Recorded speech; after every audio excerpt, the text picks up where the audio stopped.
Hej og velkommen. Jeg ved godt, det her det er en lidt anden video, end jeg plejer at lave. Men jeg laver den her video, fordi jeg kan godt lide energidrik. Og i dag, der vil jeg snakke om nogle forskellige energidrikke. For eksempel den her Burn Day. Jeg har også nogle andre energidrikke, som Monster Energy.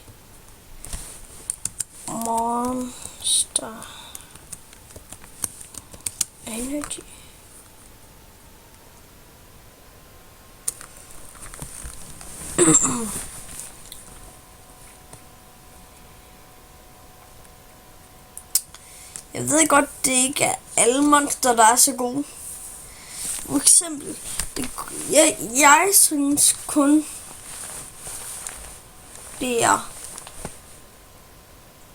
den her Monster Energy 50 liter, eller 50 centiliter Monster. Lige på den her, der koster den 420 kroner. Men i Fakta tror jeg vist nok, den kostede 16 kroner. Så der er den meget billigere.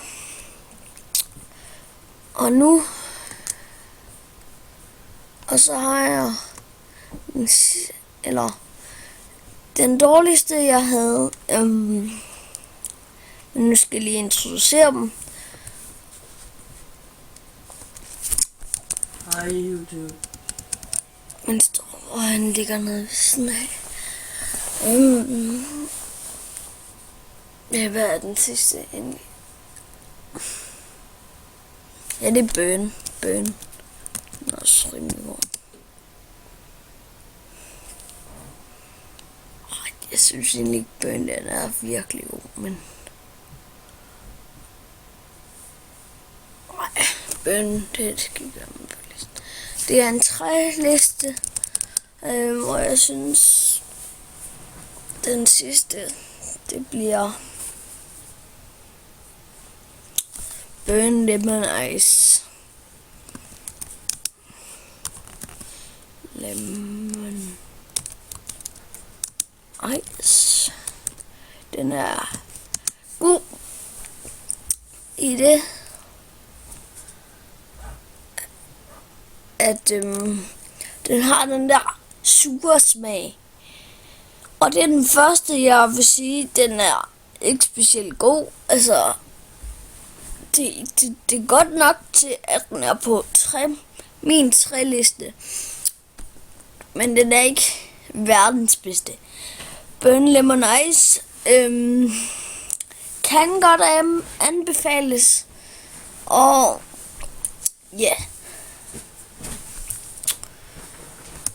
Og den anden jeg har, det er Monster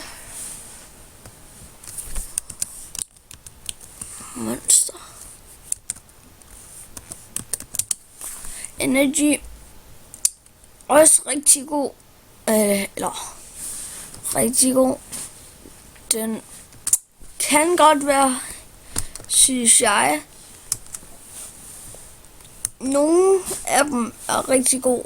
For eksempel Burn Energy, den originale af dem. Den er god. De andre, de er ikke så gode. Og den sidste, min elskede. Jeg har faktisk en anden også. Nemlig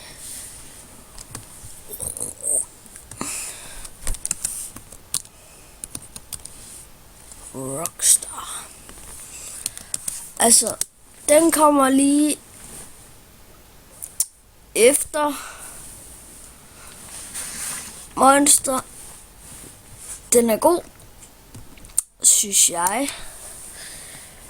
Den kan fås for... nu skal jeg tage ind på den. Ja, her står der ikke lige, hvad den fås for. Men nogle steder fås den for 16 kroner. Og den bliver støttet af Red Bull og Monster. Ja, og til sidst min elskede Bundy, som man kan få i Superbrusen til 18,50. Det er en virkelig god energidrik.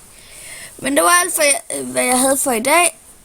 Og ja, farvel. Bye bye.